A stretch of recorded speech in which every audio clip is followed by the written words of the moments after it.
ఏమైనప్పటికీ కళ్యాణం నీకు కక్కు నాకు అనే మహిళ చిత్రం డైలాగుల్లో బండబూతులు మరీ తక్కువగా ఉన్నందుకు నాకు చాలా బాధగా ఉంది. ఇలా అయితే మన సినిమా ఇండస్ట్రీకి ఎంత తలవంపులు. ప్రపంచంలో ఇంకే దేశంలోనూ బూతులు డైలాగ్స్ రూపంలో వాడరు.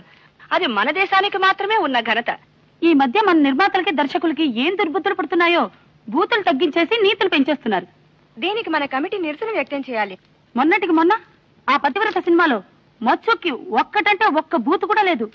ఆ దుస్థితి చూసి నా కన్నీళ్ళు వచ్చాయంటే నమ్మండి. అంతేకాదు గత కాలంలో చక్కగా జయమాలిని, జ్యోతిలక్ష్మి, హలం ఇలాంటి నటీమణులు మంచి బట్టలు వేసుకునేవారు. ఈ మధ్య హీరోయిన్లు ఒళ్ళంతా చీరలతో చుట్టేస్తున్నారు. దీన్ని మనం ప్రతిఘటించాలి. నభూతో నభవిష్యతి అన్నారు.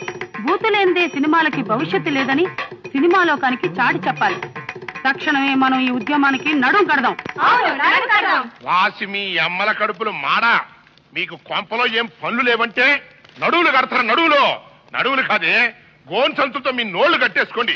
చిని కొంపలో కూర్చోకుండా సినిమాల్లో బూతులు తక్కువని అని మీటింగ్ పెడతారా? అసలు మీలాంటి వాళ్ళు కాదు సినిమాలంటే అంక చండాలంగా తయారవుతున్నాయి. మిమ్మల్ని వెళ్ళనే, బయటికి వెళ్ళనే, లేకి సరే లేదా? వెళ్ళు.